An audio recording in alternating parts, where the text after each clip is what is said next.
Chapter 4. Yellow was desolate without Stripe. She crawled daily to the pile, looking for him, and returned home at night sad, but half relieved that she never saw him. If she had, she feared she might plunge after him, knowing that she shouldn't. She felt like doing something, anything rather than this uncertain waiting.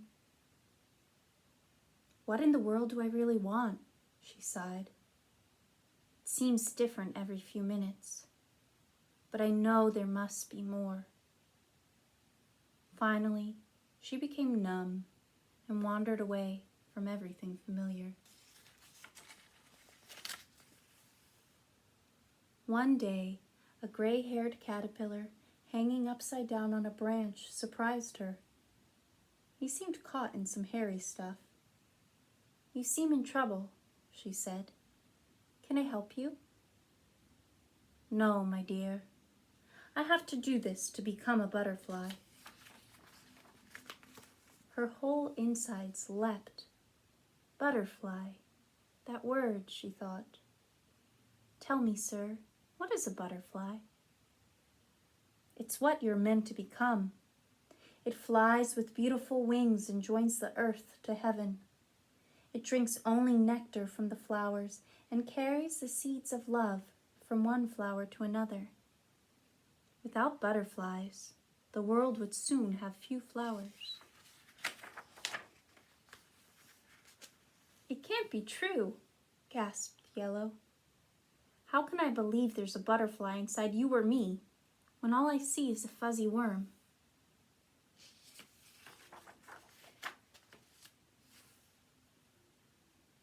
"How does one become a butterfly?" she asked pensively. "You must want to fly so much that you are willing to give up being a caterpillar." "You mean to die?" asked Yellow, remembering the 3 who fell out of the sky. "Yes and no," he answered. "What looks like you will die, but what's really you will still live. Life is changed, not taken away. Isn't that different from those who die without ever becoming butterflies?"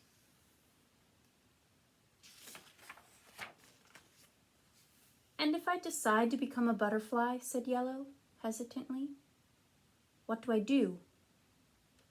"Watch me. I'm making a cocoon.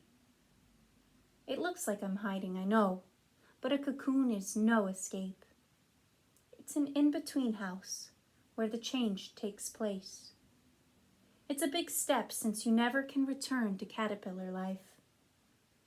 During the change, it will seem to you or to anyone who might peek that nothing is happening, but the butterfly is already becoming. It just takes time. And there's something else. Once you're a butterfly, you can really love. The kind of love that makes new life. It's better than all the hugging caterpillars can do." "Oh, let me go and get Stripe," Yellow said. But she sadly knew he was too far into the pile to possibly reach. "Don't be sad," said her new friend. "If you change, you can fly and show him how beautiful butterflies are. Maybe he'll want to become one too."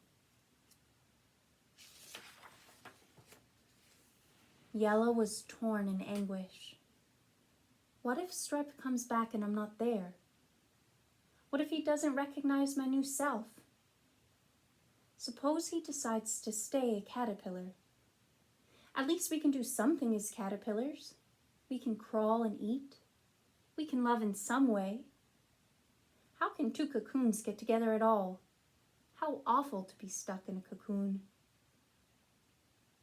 How could she risk the only life she knew when it seemed so unlikely she could ever be a glorious winged creature? What did she have to go on? Seeing another caterpillar who believed enough to make his own cocoon, and that peculiar hope which had kept her off the pillar and leapt within her when she had heard about butterflies. The The gray-haired caterpillar continued to cover himself with silky threads. As he wove the last bit around his head, he called, "You'll be a beautiful butterfly. We're all waiting for you." And Yellow decided to risk for a butterfly. For courage, she hung right beside the other cocoon and began to spin her own. Imagine, I didn't even know I could do this. That's some encouragement that I'm on the right track. If I have it inside me, the stuff to make cocoons, maybe the stuff of butterflies is there too. Chapter 5. Stripe made much faster progress this time. He was bigger and stronger since he had taken time out. From the beginning, he determined to get to the top. He especially avoided meeting the eyes of other crawlers. He knew how fatal such contact could be. He tried not to think of Yellow. He disciplined himself neither to feel nor to be distracted. Stripe didn't just seem disciplined to the others. He seemed ruthless. Even among climbers, he was special. He didn't think he was against anybody. He was just doing what he had to do if he was to get to the top. "Don't blame me if you don't succeed. It's a tough life. Just make up your mind," he would have said had any caterpillar complained. Then one day, he was near his goal. Stripe had done well, but when light finally filtered down from the top, he was close to exhaustion. At this height, there was almost no movement. All held their positions with every skill a lifetime of climbing had taught them. Every small move counted terribly. There was no communication. Only the outsides touched. They were like cocoons to one another. Then one day, Stripe heard a crawler above him saying, "None of us can get any higher without getting rid of them." Soon after, he felt tremendous pressure and shaking. Then came screams and falling bodies. Then silence, lots more light, and less weight from above. Stripe felt awful with this new knowledge. The mystery of the pillar was clearing. He now knew what had happened to those 3 caterpillars. He now knew what must always happen on the pillar. Frustration surged through Stripe. But as he was agreeing this was the only way up, he heard a tiny whisper from the top. "There's nothing here at all." It was answered by another. "Quiet, fool! They'll hear you down the pillar. We're where they want to get. That's what's here." Stripe felt frozen. To be so high and not high at all. It only looked good from the bottom. The whisper came again. "Look over there. Another pillar. And there too. Everywhere." Stripe became angry as well as frustrated. "My pillar," he moaned.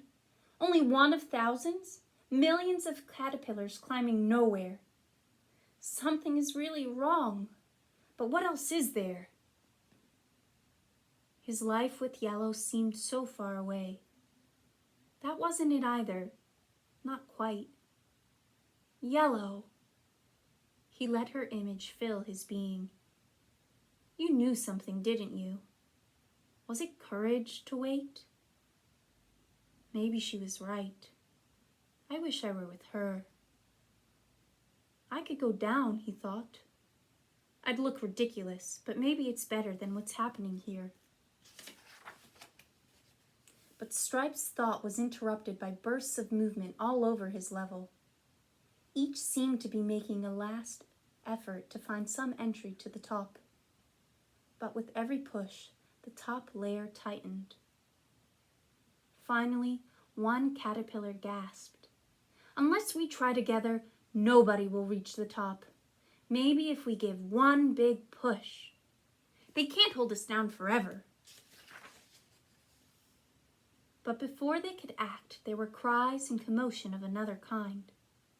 Stripe struggled to the edge to see the cause. A brilliant, yellow-winged creature was circling the pillar, moving freely, a wonderful sight. How did it get so high without climbing? When Stripe poked out his head, the creature seemed to recognize him. It extended its legs and tried to grab him. Stripe caught himself before being pulled out of the pile. The brilliant creature let go and looked sadly into his eyes. That look activated excitement Stripe hadn't felt since he first saw the pillar. Words from the past returned. Butterflies alone. Is this a butterfly? And what did it mean? The top, they'll see. It was all so strange, and yet like it was supposed to be. And those eyes with the look of yellow. Could it be? Such impossible thoughts, yet the excitement inside wouldn't stop. He grew happy. Somehow he could escape. He could be carried away. But as this possibility became real, something else grew inside. He felt he shouldn't escape like this. Looking into the creature's eyes, he could hardly bear the love he saw there. He felt unworthy. He wanted to change, to make up for all the times he had refused to look at the other. He tried to tell her what he felt. He stopped struggling. The others stared at him as though he were mad. Chapter 6. He turned around and began down the pillar. This time he didn't curl up. He stretched out full length and looked straight into the eyes of each caterpillar. He marveled at the variety and beauty, amazed that he had never noticed it before. He whispered to each, "I've been up. There's nothing there."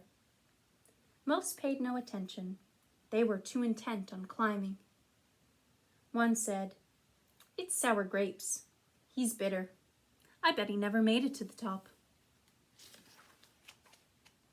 But some were shocked and even stopped climbing to hear him better. One of those whispered in anguish, "Don't say it even if it's true. What else can we do?"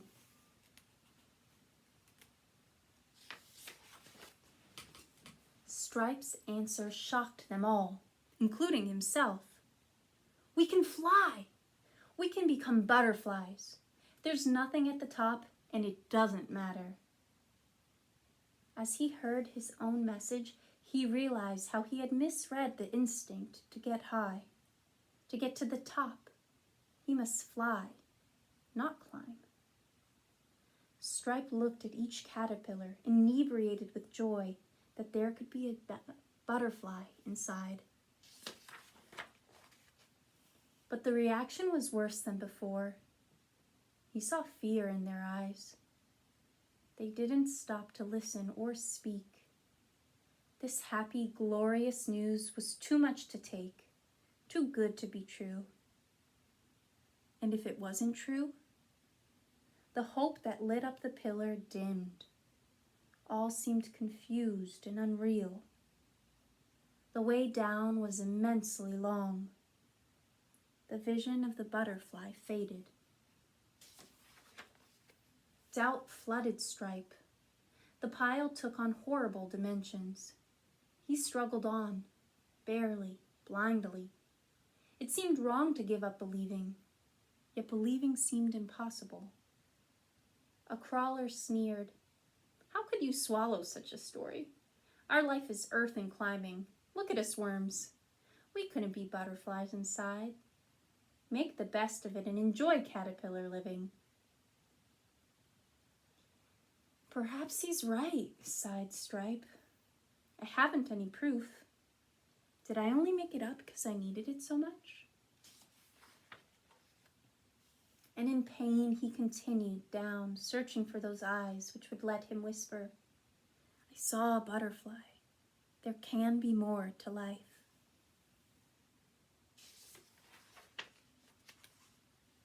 One day, finally, he was down. More tomorrow.